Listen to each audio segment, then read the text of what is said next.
Most of you have heard of Jack the Ripper, the first serial killer to terrorize London back in 1888. Well, I'm going to tell you about his victims and their ghosts.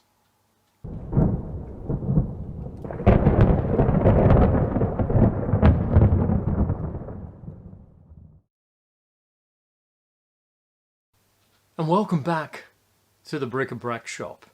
And I'm going to tell you about Jack the Ripper and his victims, or more so, his victims' ghosts. Now, Jack the Ripper, he was the serial killer to London in the autumn of 1888. And he's been associated with murdering 5 women. Now, there was a lot of murders happening around that time and a lot of women were getting killed. But Jack the Ripper had a signature trait. He would cut their throats and disembowel them. And he would take an organ with him as well.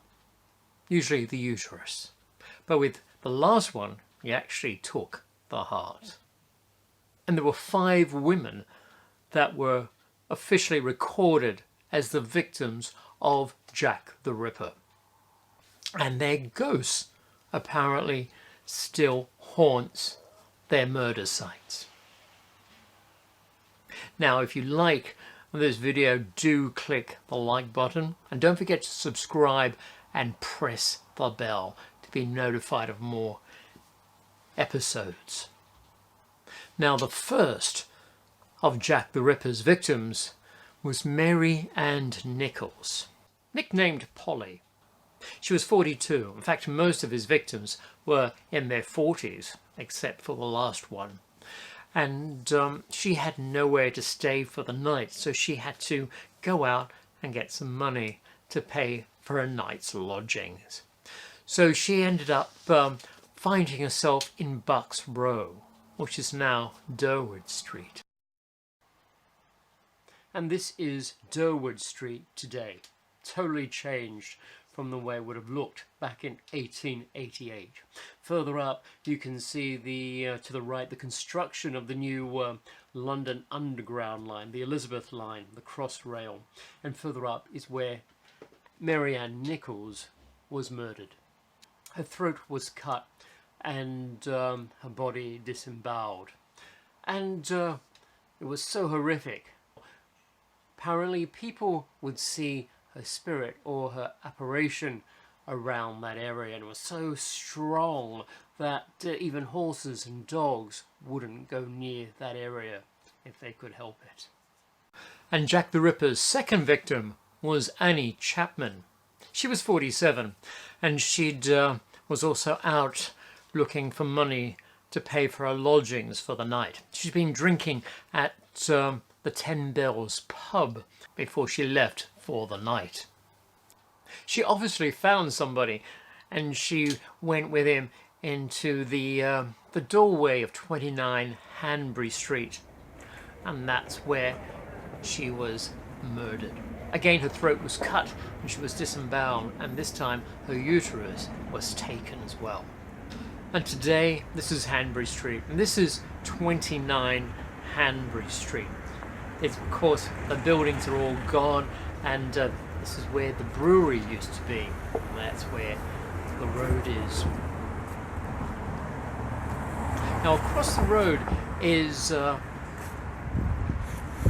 can see the red coffee shop. This is where 28 Hanbury is, and apparently the occupant was able, on a few mornings, to actually see a couple walk towards 29 Hanbury Street and then disappear.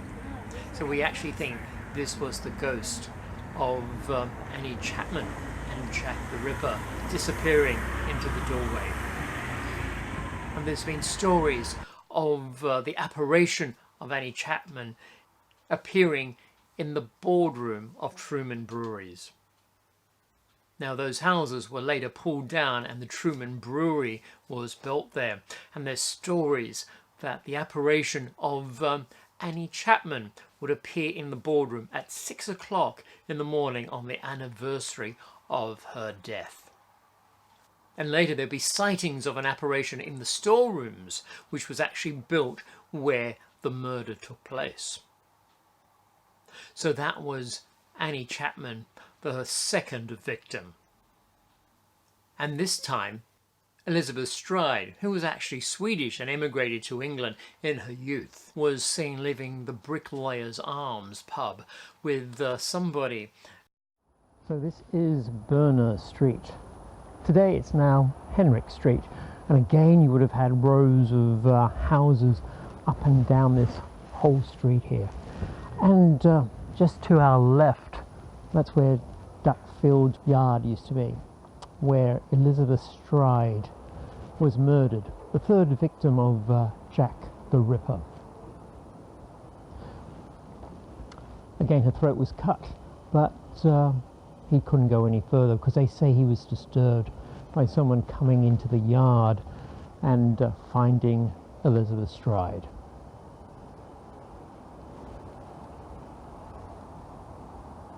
Along Berner Street, people would hear groans and screams. In fact, one man, a month after the incident, would hear groans and screams and actually thought it was coming from a house and tried to knock on the door till a neighbour stopped him and said, "It's not coming from there, it's coming from the street from where Elizabeth Stride was murdered."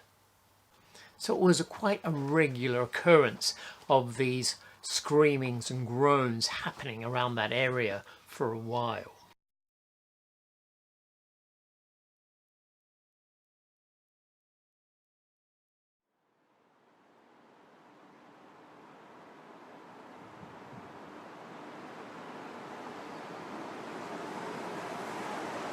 So this is Mitre Square.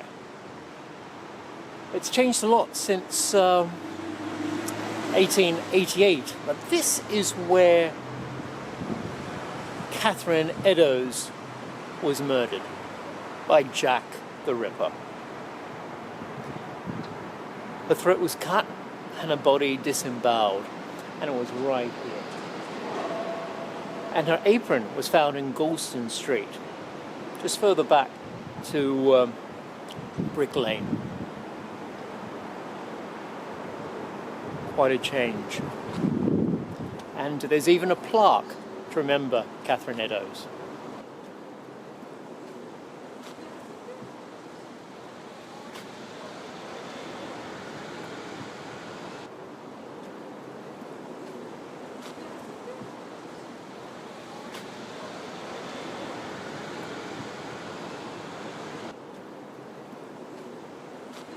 And on the south side, every year on the anniversary of the murder, apparently this is where the apparition of Catherine Eddowes' body is seen lying on the ground.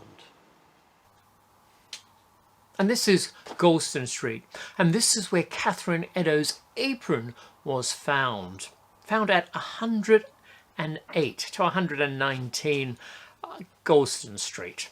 Of course, all these buildings have been changed.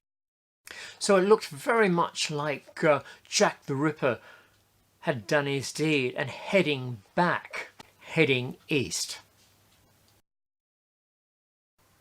Now, the last victim was Mary Jane Kelly, and she was the youngest, being 25. She had her own flat as well, and she took Jack the Ripper home. And this is Commercial Street today. And Mary Jane Kelly had a flat in Miller's Court, which ran off Dorset Street. However, Dorset Street doesn't exist anymore. But originally, it was located right in the middle of this building. This is the Fruit and Wool Exchange. And in the middle here is where Dorset Street used to be. Quite a run-down and dangerous street for its time. And Mary Jane Kelly took Jack the Ripper home to her flat. And being in the privacy of her own home, he was able to cut her throat. In fact, he cut it quite deeply, right to the spine and disembowelled her and placed her organs all over the room. And at the end, he just left with her heart. And she was found the next morning at 10:45 by the boy that came to collect the rent, who saw her through the window. And that was Mary Jane Carey, the last of Jack the Ripper's victims.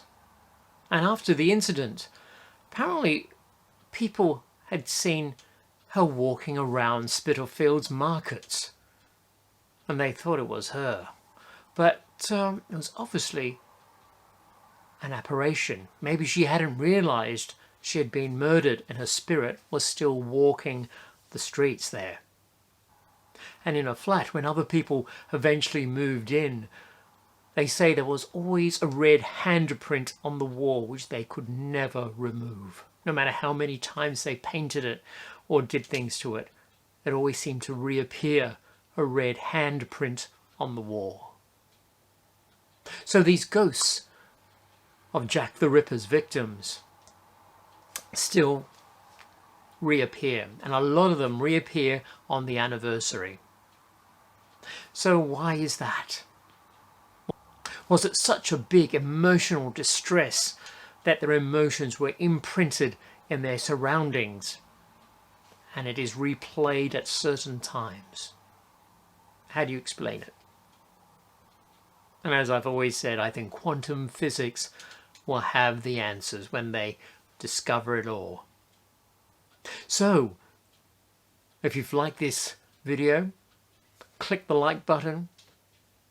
And don't forget to subscribe if you haven't already subscribed, and click the bell so you won't miss out on any more stories from me. So till next time, beware of everything around you. And I'll see you next time.